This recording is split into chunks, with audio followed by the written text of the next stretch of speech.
Today we are talking about one of the most famous unsolved murder cases in music history, the killing of a legendary rapper, Tupac Shakur. Decades after Tupac was shot and killed in Las Vegas, a man named Duane Keffe D is finally facing trial. And what makes this case even more interesting is that prosecutors say some of the evidence against him came from his own words over the years. But how did a murder that remained unsolved for so long finally lead to an arrest? We are going to break it down. But first, I have some clips for you that will help put this story into perspective.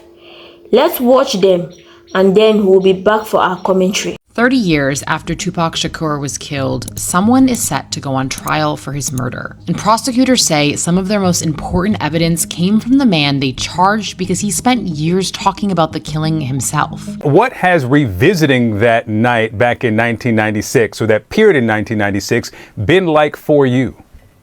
It has been rough, as it would be for anyone revisiting a situation like this. We just being cautiously optimistic, let the process take its course. It's been 30 years next month, in September of 1996. It was a Sunday morning by the time it hit 92Q in Baltimore on the radio, and I'd heard that Tupac had been shot. I was a fan of his, but as a brother, talk to me about what we have lost, what we have missed by not having Tupac with us. Yeah, it's quite difficult as you can imagine. I worked with my brother through basically his whole career. I've been on every album except the last one, Machiavelli. So not only did I lose a brother, I lost a colleague, partner. We lost a lot. I often, think about what he would say in this moment about many of the things we're facing politically and socially. I could tell you what he was going to say, what he said 30 years ago. Got money for war, can't feed the poor. That's still relevant. Current statement today. No one's perfect. We all make mistakes, but his genius and his artistry and his political activism is pretty much unmatched. Tupac Shakur was killed in a 1996 Las Vegas driven-by shooting. Decades later, Duane Keffe D was arrested and charged, with prosecutors alleging he helped organize the attack and supplied the weapon. Davis denies the charges and disputes his past statements. Now a jury must decide what is true. Do you think his statement should be enough to convince them? Let's watch this next clip. Then we will return with our final commentary. Jury selection begins today for Duane Keith Davis, better known as Keffe D, the only person ever charged in Tupac's death. Davis has pleaded not guilty. So how did a murder that went unsolved for decades finally lead to an arrest? Tupac was shot multiple times in 1996 in Las Vegas during a drive-by shooting while leaving a boxing match. The bullets destroyed his right lung, and he died 6 days later. Police suspected gang ties from the beginning, but investigators were not able to talk to Shakur before his death, and other witnesses were not forthcoming. Years later, in 2008, Davis spoke to federal task force agents as part of a proffer, which typically means prosecutors exchange something of value for information they wanted that a person under suspicion has. He said that Tupac assaulted his nephew the night of the boxing match, and a group of them wanted to retaliate, according to a document in a recent legal filing. Davis continued to talk about the killing publicly, including in a 2018 BET interview and a book published a year later. Then, in 2023, "Hey Keith, Metro Police, come over here." Police say they arrested and charged Davis in connection to the rapper's murder. But it wasn't until 2018 that this case was reinvigorated as additional information came to light, specifically Duane Davis's own admissions to his involvement in this homicide investigation that he provided to numerous different media outlets. Prosecutors don't claim Davis fired the shots that killed Tupac. Instead, they say he orchestrated the killing and provided the gun used in the shooting. Davis now says those statements can't be trusted. He says the book published under his name was fiction, written by a ghostwriter, and that he attached his name to it for money. Now, a jury will have to decide what to believe. If convicted, Davis faces up to life in prison. The Tupac Shakur murder trial is set to begin tomorrow. It comes nearly 30 years after the iconic rapper was gunned down on the Las Vegas Strip. A former gang leader is accused of orchestrating the murder. Here's ABC's Alex Stone. Tonight, the eve of a murder trial 30 years in the making. For decades, a mystery of who killed Tupac Shakur has lingered. But this week, Las Vegas prosecutors say they will begin to lay out their case against this man, Duane Davis, street name Keffe D, a one-time South LA gang leader accused of ordering Shakur's killing and even supplying the gun. Davis spoke exclusively to ABC News from inside jail. They don't have no evidence against me. For years, Davis has bragged about his role in the killing, even publishing a book admitting to being in the shooter's Cadillac. But now he says those were all lies to sell books. A guy wrote that book. A lot of this game details of my life. Cali is where they put they Mac down. Give me love. Shakur, just 25 years old on September 7th, 1996, at the height of his music and acting career, with hits like California Love, shot and killed at an intersection just off the Las Vegas Strip. A jury of 6 men and 10 women now impaneled, among them a self-help guru, a gemologist who had never heard of Tupac, and a mailman who used to listen to his music in the 90s. During jury selection, potential jurors were told the name Sean Diddy Combs will come up at trial. Combs, a founder of Bad Boy Records, a nemesis of Death Row Records, a label that signed Shakur. Just read the book. You know I ain't write that book. So he's essentially too saying, there was some embellishment in order to, live up to, the compensation for getting the book. So then will this be a challenge for the defense, or do you see this even a challenge for the prosecution to try to assert that, no, he's culpable? I think it's a challenge for both sides, but the prosecution obviously has the burden of proof in any criminal case beyond a reasonable doubt. And they're going to have a challenge here, right? So a case is usually it could be a he said, she said. This is literally just a he said, and the prosecution's going to say, he said it, believe him.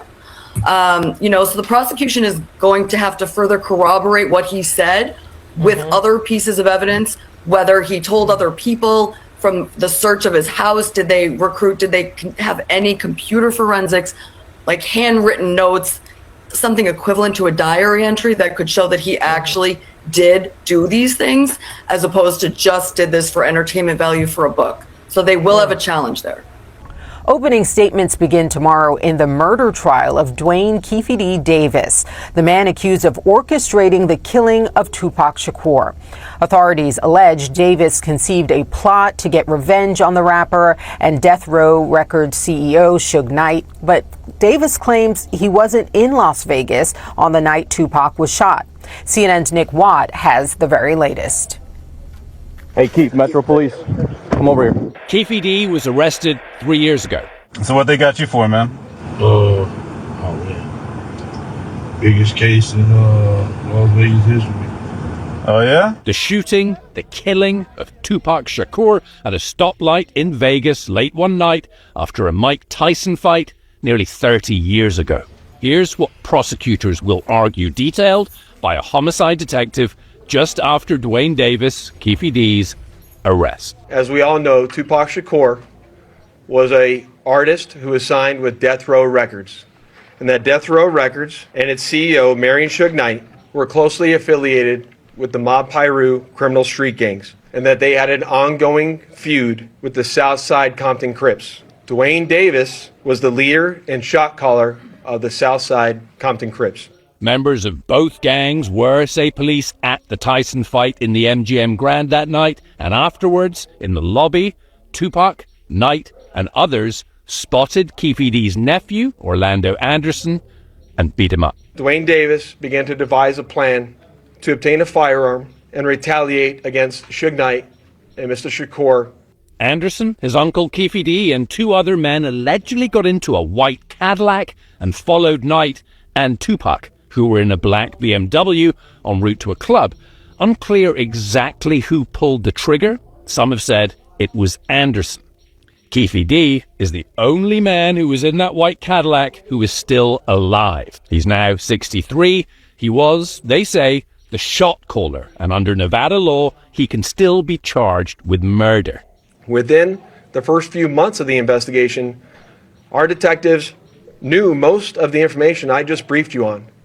However, we never had the necessary evidence to bring this case forward. His own words, say investigators, were Keffe D's undoing. Specifically, Duane Davis's own admissions to his involvement in this homicide investigation that he provided to numerous different media outlets. Them jumping on my nephew gave us the ultimate green light to do something to their And in the documentary Murder Rap Inside the Biggie and Tupac Murders, Keffe D describes the moment he says he handed Anderson, whom he calls Lane, a gun while riding in that Cadillac. I gave it to Dre, and Dre was like, no. And Lane's like, give it to Pop, too. But in July, Keffe D denied being involved in the killing, telling a Las Vegas news station he wasn't even in Nevada when Tupac was shot. I ain't worried about it. I ain't getting Well, I mean, that's what court's for, right? So, it's Keffe D's own words that landed him in court. Here's how that happened. Back in 2008, he struck a deal with law enforcement. He told them about narcotics and gang issues. He was up on some charges at the time. And he also told them that that night that Tupac was shot, he, Keffe D, got the gun, had it in the front seat of the car, passed it into the back seat, and Tupac was shot. Now, the deal was that those words could not be used against him. That was the quid pro quo. Then, in 2019, he wrote the book and he started talking about it. So investigators said, well, the deal's off. If he's talking about it, we're going to use those words from 2008 against him. And that is what's happening. The trial is expected to last 4 to 5 weeks. What makes this case so fascinating is that after nearly 3 decades, Davis himself has spoken publicly about Tupac's killing.